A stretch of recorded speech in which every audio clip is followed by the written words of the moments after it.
were the splendid portraits, they were nothing less, of the bull moose of Swift River, a lasting tribute to the nerve of Plimpton, the tenderfoot comrade of that memorable cruise. There were studies of deer and other wild animals, views of Woodcraft Camp, of scenes along Swift River, and of the various camps and points of interest on Lost Trail, the relocating of which by Walter and his 4 fellow scouts of the Lone Wolf Patrol had won for them the distinction of a special letter of commendation from the national headquarters of the Boy Scouts of America. Above the door hung a hard-used set of boxing gloves. Crossed above one window were a pair of snowshoes, while above the other window were a pair of fencing foils. In one corner, each in its case, were 2 fishing rods, a rifle, and a tennis racket. In the opposite corner leaned a scout staff and a couple of canoe paddles. A great horned owl stared unblinkingly down from the top of one of the plain oak bookcases. On the wall just back and above it was fastened a small banner having the head of a wolf worked in black against a white background and bearing the one word, persistence.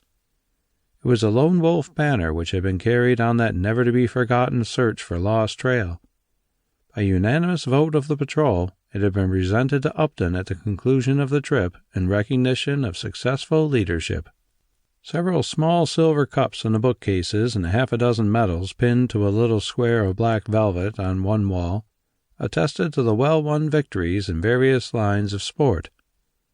The books on the shelves were what one might expect in such surroundings, well-selected stories of adventure and exploration, treatises on hunting, fishing, and outdoor sports, a very complete nature library, handbooks on woodcraft, camping, first aid, forestry, and surveying, a well-thumbed scout manual, and other books which attested to the owner's love of the great outdoor world.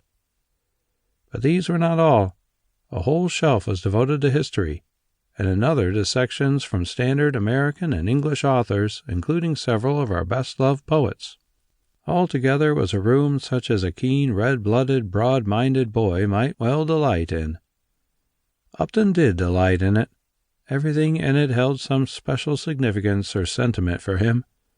And now, as his eyes idly roved from one object to another, one memory after another was stirred within him.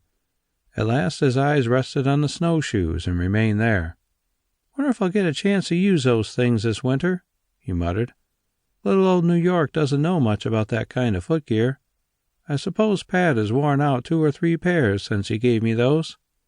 And here I haven't had 'em on but once in 3 years, and then there was hardly snow enough for an excuse. I guess I'd be some tenderfoot all right, on those things up in the woods. Good old Pat. Wonder what he's doing. It's a long time since I've heard from him. Well, I ought not to kick over a little extra grind. He's trying to get an education and support himself and help his folks at the same time. Wish he could come down here for the vacation. What fun it would be to show him around and listen to his remarks in the big city. It would be almost as much fun as going into the big woods in the winter.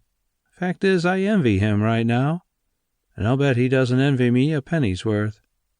Swiftly his thoughts reverted to his first meeting with Pat Malone, chore boy and bully of a sawmill village in the North Woods, and of the thrashing he had given the young woodsman in spite of the latter's advantage in weight and strength.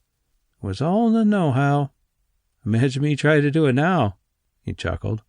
Why, Pat could take me across his knee just as he did the youngster who mistook him for a deer and put a bullet through his hat last fall. I've never seen anybody take to an idea as Pat did to scouting.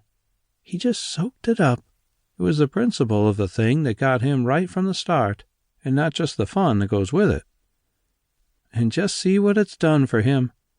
I don't know of anyone it's done so much for, unless—" Almost unconsciously, Walter turned to stare through the gathering dusk at a photograph on the nearer of the 2 bookcases.